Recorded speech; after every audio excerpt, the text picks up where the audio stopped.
Hi, I'm BJ, and this is the Arcane Alienist Podcast.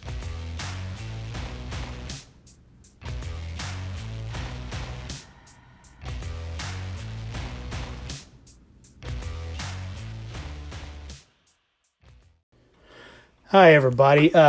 Today's episode is just going to be a recording of me doing a second follow-up segment of my recording myself going through a dungeon with Old School Essentials Advanced, just as a live solo play.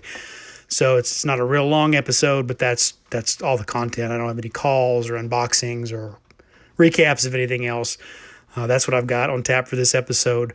But before we get into that, here's a very, very, very important message about a big event coming up here in about a week.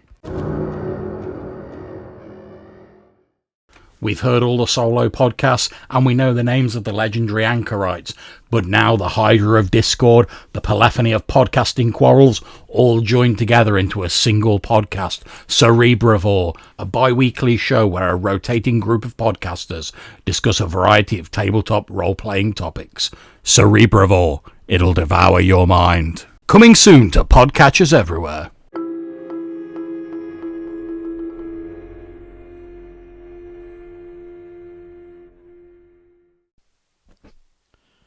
Okay, so we're going to do a second session of my Old School Essentials Advanced live play.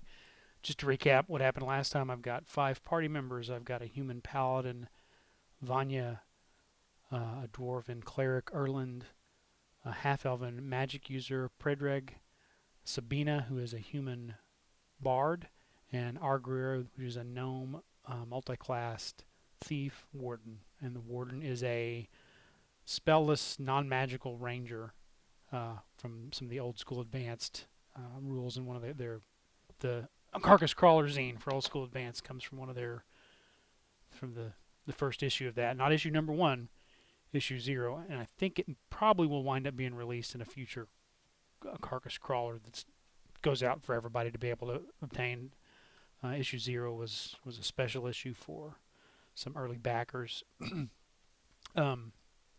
Anyway, so the premise was they had been asked by some townsfolk to proceed to this trail some orcs who had made off with sort of the bounty that had been collected for the Harvest Festival, along with the chief priest of the town, the temple in this town. So that's where they did. They trailed the orcs. They got into this first kind of entry point of the dungeon, which was a 30 by 30 foot room, and then fought off 3 orcs. Managed to keep the one orc who broke and ran after a failed morale check from going deeper into the dungeon. They cut him off. So that's where we're at. So that took previously 5 rounds. So a little bit about time in time management in Old School Essentials. We're using, which is the BX rule set. A round is 10 seconds.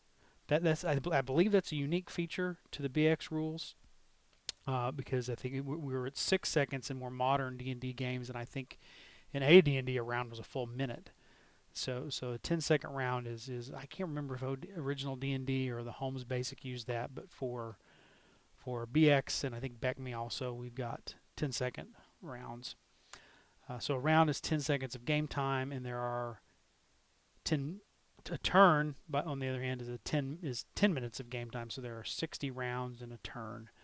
That's some simple math. Probably if I was going to design a time system myself, I might come up with a little bit different. Trying to keep up of 60 turns, 60 rounds. Effectively, if you're measuring round to round, which to me is the easiest way to do this. And in Fantasy Grounds, that's why I keep players in there's a combat tracker that tracks round to round, and it has some neat features like it'll help you keep track of the duration of spell effects, or how long a torch burns, or things like that. But it goes on those round to round minutes, and so trying to mark a turn, that means I've got to click the button 60 times. But it is what it is. It's what the technology allows, so that's what we'll go with. Anyway, but I just wanted to make a reminder of that, because they're about to get into some exploration of the dungeon once they're past this first room. Um, the rules for dungeon exploration also mention that for searching a room, once it's if there's not a combat going on, player must declare a particular 10 by 10 area to be searched. Searching takes a turn. If a character is searching in the right location, there's a 1 in 6 chance of finding a secret door or a room trap, not a trap like on a chest or something like that, but like a booby trap in the room. And of course, dwarves have a better chance of finding room traps, and elves have a better chance of finding secret doors. It goes up to 2 in 6. Um, at any rate, that's kind of what's going on with dungeon exploration. So let's get into it. They are going to have to search this room. It was, like I said, a 30 by 30 room, so there are 5 characters, so they could all take a different section of the room and search. If you're going to do this by the book, old school, this actually is going to take a few minutes to sort out how you go about searching the room. And if you say that, well, there's a table and two kind of crudely made beds in this room, everybody's searching the room, and every player would have to declare which section of the room they're searching, and then decide, well, I didn't find anything. Does someone else want to search this 10 by 10 section? So it could get a little lengthy. You could probably see why more modern games help speed up that process by just saying something like everybody make a perception check. Depending on what you find enjoyable, though, I think this is a fun part of the game, and I think once a group gets used to the rules, it would go pretty quickly. So we will add some time onto the tracker here to account for all of them, at least searching a section of the room. There's nothing in here for them to find, truth be told. But what would happen is, as a DM, if I was doing with real players, I would roll a d6 for each of them behind the screen, and then let them know that they found nothing. Of course, the players never know for sure. Did I find nothing because nothing was there, or did I find nothing because I failed to notice stuff? That's where I think the tedium can come in, where a truly thorough party wants to let every member search every 10 by 10 area of a room to make sure that it's not just the first guy that overlooked something. But again, I'm sure there are shortcuts that each group can come up with, or you can just do it if that's what your group wants to do. Anyway, I'm going to roll a d6. I don't know why I'm rolling a d6 for each of them. There's nothing in there to find. The only treasure that was available was actually in the orcs' pockets. So by searching the room, including the dead orcs, they do find. What do they find?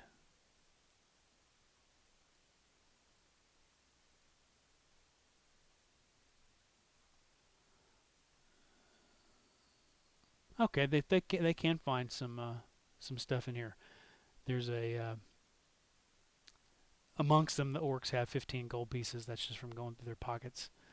There's a pewter tankard, 50-foot rope. One of them has a silver belt buckle with the gem that's going to be worth some good gold, and then the 2 extra spears that are laying around. So they can take that with them. I'll put that on their party sheet.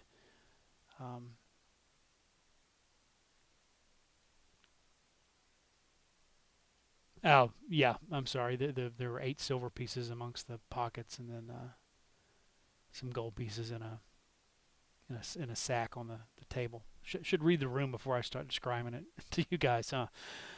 Anyway, so they do pick up some treasure here. I'm just going to do a gimme on that instead of going back and re-rolling, but I'll remember to do that in the next room.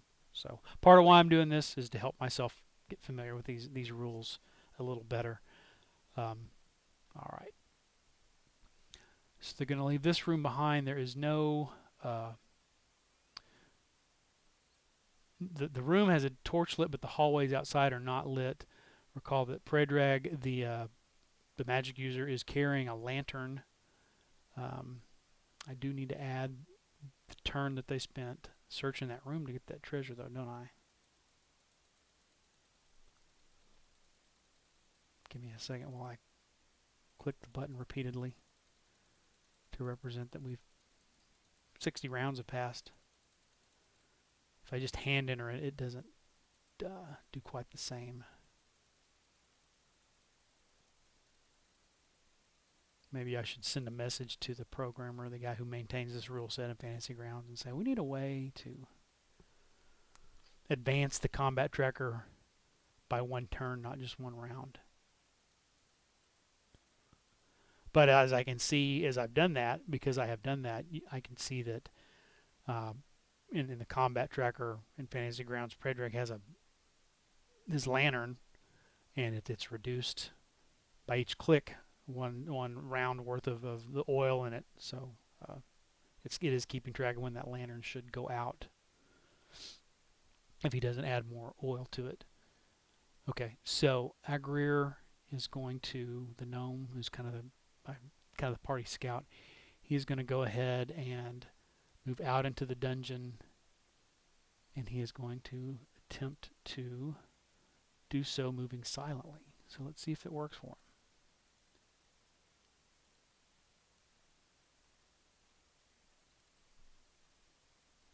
It does not, although he would be unaware of that. And his movement rate is 40, which is actually 120 feet when you're out of combat and you're just in adventuring base movement.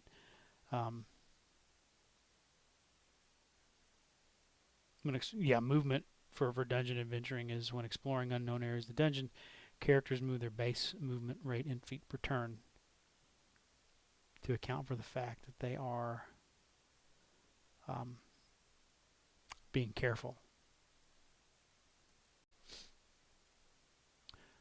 So keep in mind that we're talking about 120 feet over the span of 10 minutes, 12 feet a minute. That comes down to like, for a 10-second round, you're only moving a couple of feet. So that's a very slow, cautious pace. The other thing is that Agrir has infravision. That infravision does not let you see in the dark. It only lets you see heat patterns in the dark, really. So you just kind of get a limited, very limited kind of infrared spectrum scan, not a lot of details. So it's not like he can just see in the dark and leave everybody behind and not benefit from the light. So he's just crept ahead a few feet out of the range of the lantern to see if there's anything waiting for him in the hallway there with his infravision, and he does not see anything within the range of his infravision. So then the rest of the party would sort of catch up to him, including Predrag bringing the light source. So they make it to an intersection about 20 feet up from the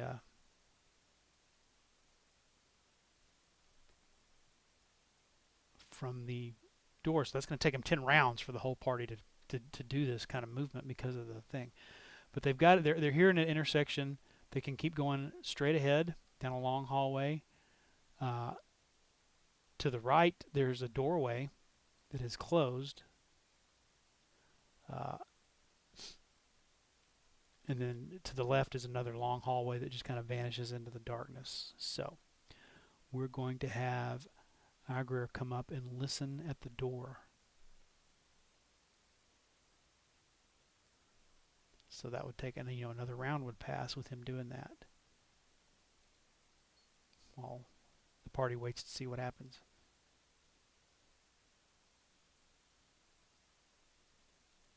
And what happens when he listens at the door? He doesn't know, but he rolled a 3. So if there was something in there, he would not hear it. But there's no sound coming from the door. But the door, is the door locked? We'll see.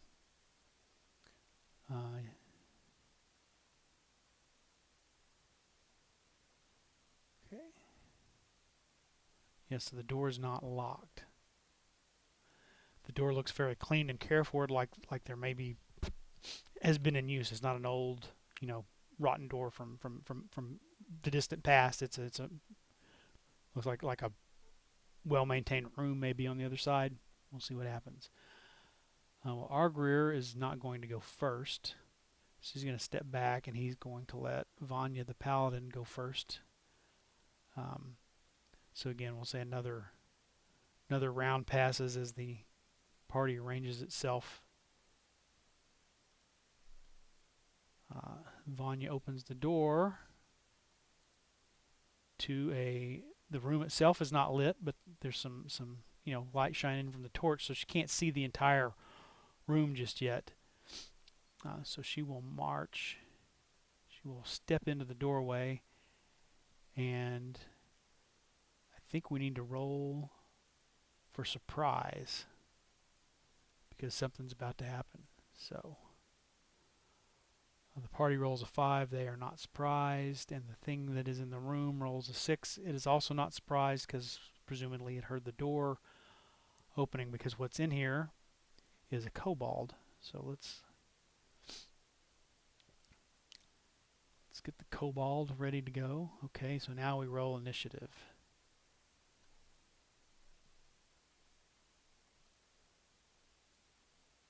Kobold's initiative for this first round is a 3, and the party's initiative is a 1.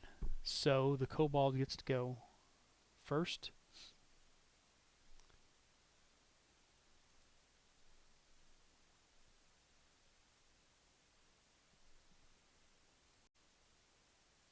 Okay, so the kobold jumps out of the shadows.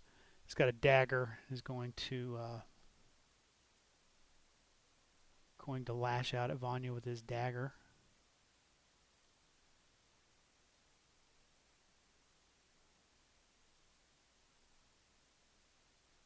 And he does manage to hit her. For 2 points of damage. So she's now lost half her hit points. Okay, so it's now the party's turn. Vanya is standing there immediately next to him, but we'll have to go in. Let's see, remind us of our combat sequence here. Morale, movement, missile attack, spell casting, and melee attacks. Well, this is kind of, no one was prepared to cast a spell. Vanya's sort of standing in the doorway there, so there's no missile attacks possible. Erlen the cleric, yeah, Vanya's gonna have to move to make room for other people before they can do anything. So what I will have her do, since it's her turn, is I'm going to have her move slightly to the side of the doorway where she still can see the light coming in from the hallway and see the kobold. But that way someone else can get in the doorway on the next turn. And then she will make her melee attack.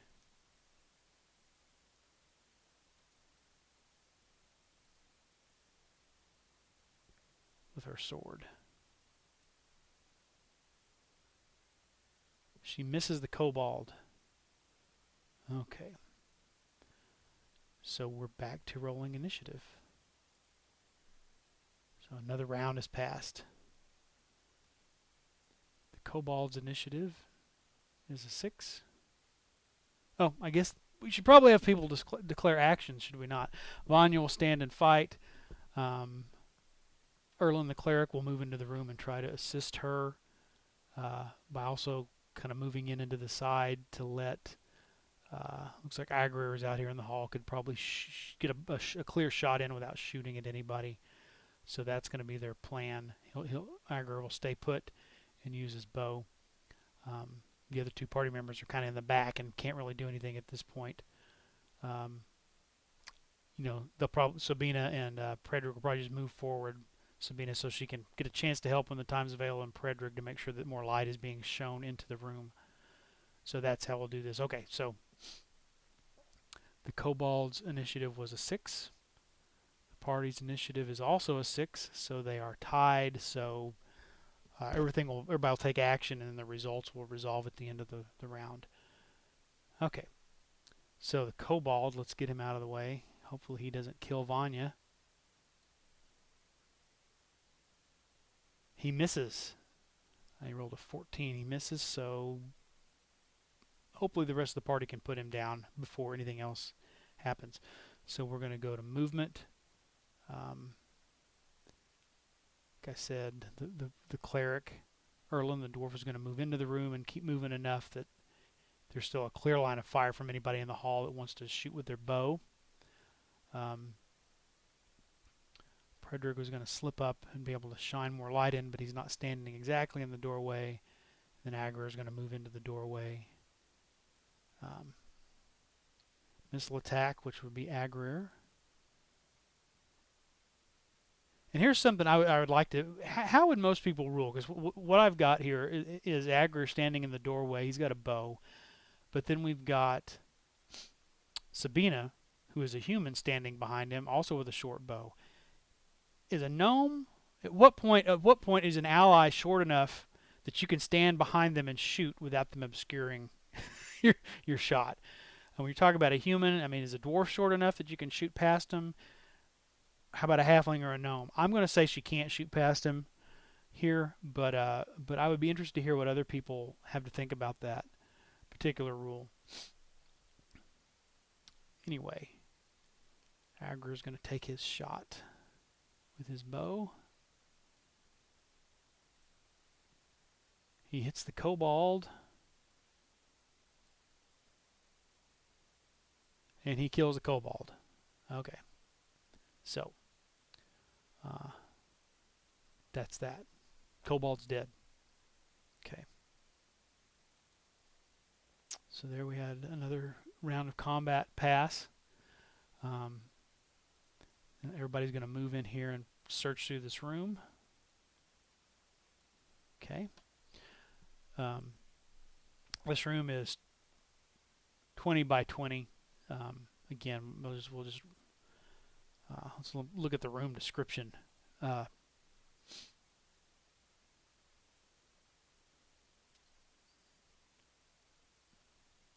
Barrels of bad beer, flagons of thick sour mead, sacks of poor quality grain. So this is not the harvest bounty. This looks like some older stuff the orcs may have raided. Some ropes that the PCs could use, 2 flasks of oil, and a tinderbox. So none of them really need a tinderbox. I would say Predrag would probably want those oil flasks, so he's got them handy, either to throw, because he's only got one spell, but also to continue to fuel his lantern if it takes time. So I'm going to add those to his inventory.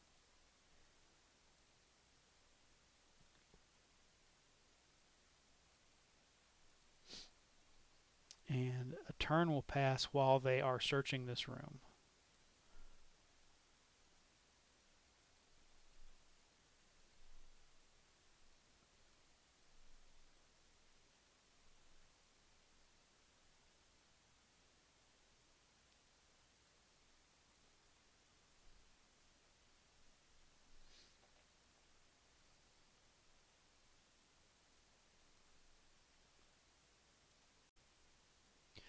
Apologize for that dead air for a second while I was I was clicking the ticking off rounds to mark that a turn had passed while the party had searched the room. And that is probably a good rule of thumb if you want to keep the game going and not get bogged down into, just say, unless it's an exceptionally large room, rather than going by 10 by 10 squares, you might just say it takes you guys a turn to search the room. Everybody, I'll roll a d6 for everybody. If it's a large room, maybe you say 2 turns. That's probably, and probably every DM should, if you're going to use that kind of concept of using just kind of a generic rule instead of specifically doing that to speed things up, you probably need to discuss it with your players. Anyway, but 10 rounds pass, a turn has passed, and what has happened is they have made it 2 turns in the dungeon, and it's time to roll a random encounter. And I roll a 3, so no random encounter. When you're doing dungeon exploration, wandering monsters happen on a 1 in 6 every 2 turns. I would have had to roll a 1. There is no wandering monster here, so they can proceed with their exploration. Since they had 2 long hallways, now that they're looking at where they could either go with what would have been a left-hand turn and now would be straight ahead, or what would have been gone straight ahead, which is now a right-hand turn. They can either go north, which would have been straight ahead had they not entered this room, or they could go west, which would have been the left-hand turn, if you guys are trying to picture this in your head. Anyway, I will just roll randomly for them. I'm going to say odds. They go straight, and evens, they take that right-hand turn. And I'm going to roll a d6, and I roll a 2. So they are going to take this right-hand turn and see what is farther up the hallway here. So again, I'm going to have Augur slowly creep out the room. He has to go about 10 feet. So I'm going to mark the rounds it takes him to do that, and just glance up the hallway with his infravision. And again, he sees no sort of indication there's anything up there.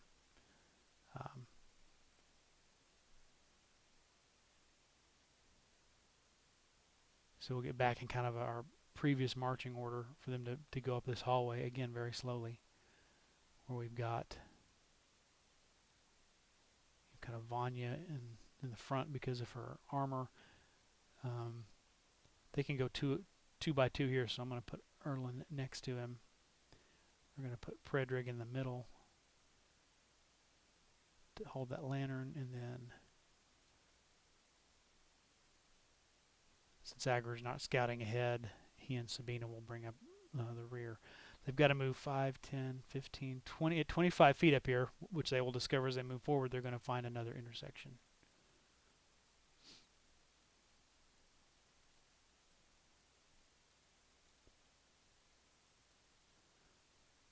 But the light lets them see that there's a door straight ahead. So if they can either turn right down a hall, around a corner, down a hallway, or straight ahead, they can see that there's a door by the light of this lantern. So again, 20 feet of movement during dungeon exploration. You mark off 10 rounds. There we go. Again, they'll probably have Agrir move very carefully ahead and peer. Actually, Erlen could do this. He's also a dwarf. He's got dark vision. I'm going to have Erlen take this. Just walk just around the corner out of the torchlight, even though he's not very quiet about it. And look down the hallway and can see no signs of anything within the range of his infravision. So they will turn their attention back to the door. So we'll take them another round to actually get up to the door like they would normally want to.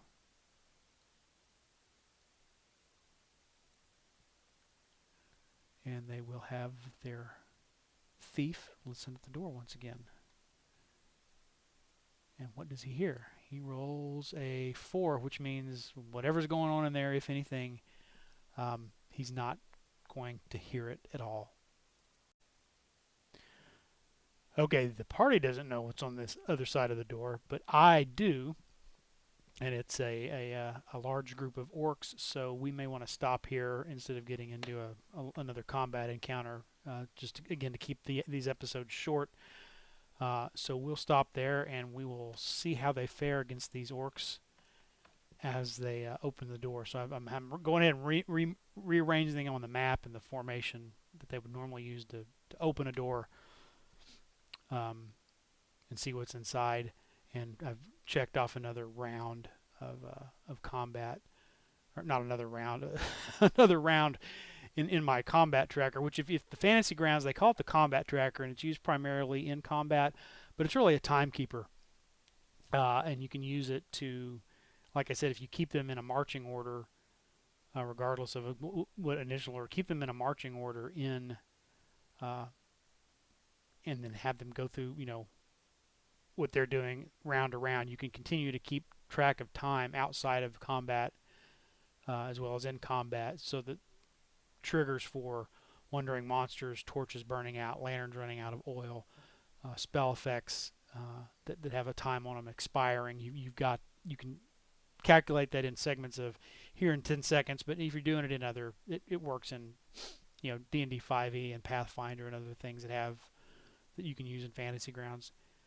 So anyway, we will stop here, but before we go, let's go ahead and award these guys some experience points for what they've done so far. One other standard feature of Fantasy Grounds that I like is you have a party sheet that tells you who's in the party. It's got an inventory where you can it's got the party inventory where it tells you everything as a DM that the party possesses and tells you who's carrying it.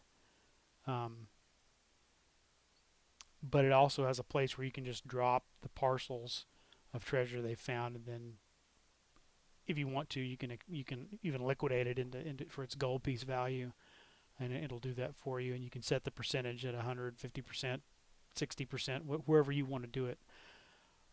So that makes it very easy to keep track of treasure. And then they've got a place where you can drop where you've built encounters in Fantasy Grounds into an encounter section, and it will keep track of the XP, and then you can award the XP. You can also, once you've liquidated all the treasure into gold, you can just click on a button and it divides it all up equally among all the party members, like it will with the experience here. The trick in for Old School Essentials is going to be to remember to go back in and also give it an XP award for the treasure once they've once they've cashed that in. So, but let's go ahead and award them the XP for the Orc guards they fought last time and the Kobold that they fought this time. So it's 30 for the Orcs, 5 for the Kobold.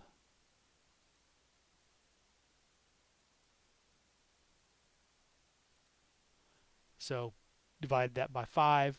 There's seven experience points each.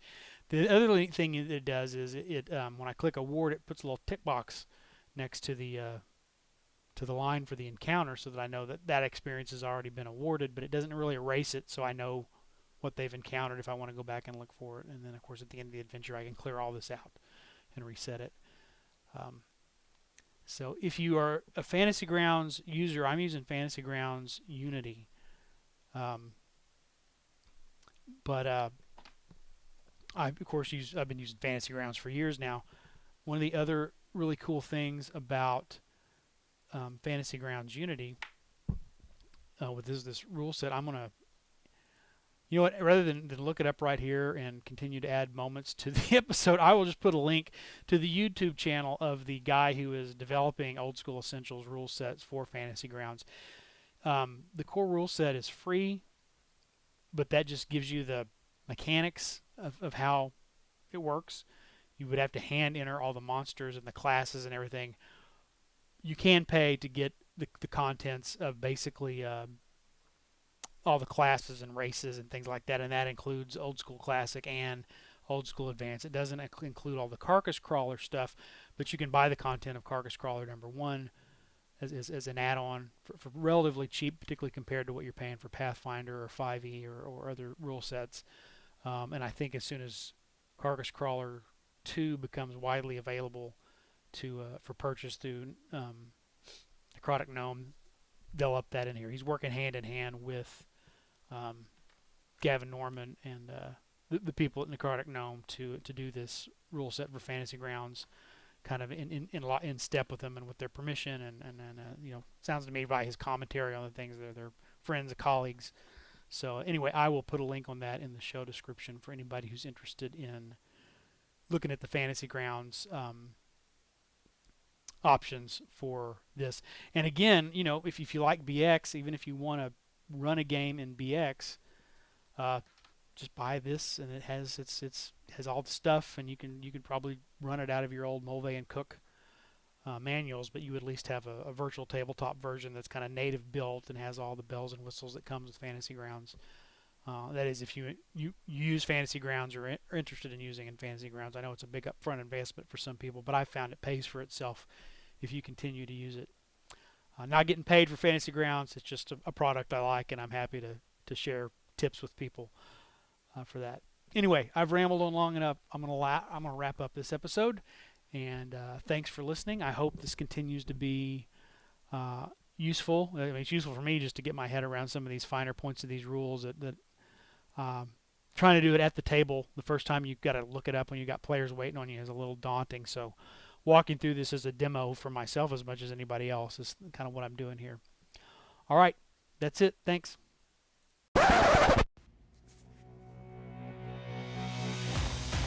Thanks for listening to the Arcane Alienist podcast. The music you're hearing is Come and Get It by Scott Holmes Music. The cover art I use for the episodes is by Dave Bone. Be sure and check out his website, ironseer.com, for a lot of other great gaming-related content. You can always leave me a voice message through the Anchor app or at the Anchor website, or you can email me at arcane.alienist@gmail.com. Once again, I appreciate you listening. Thanks so much.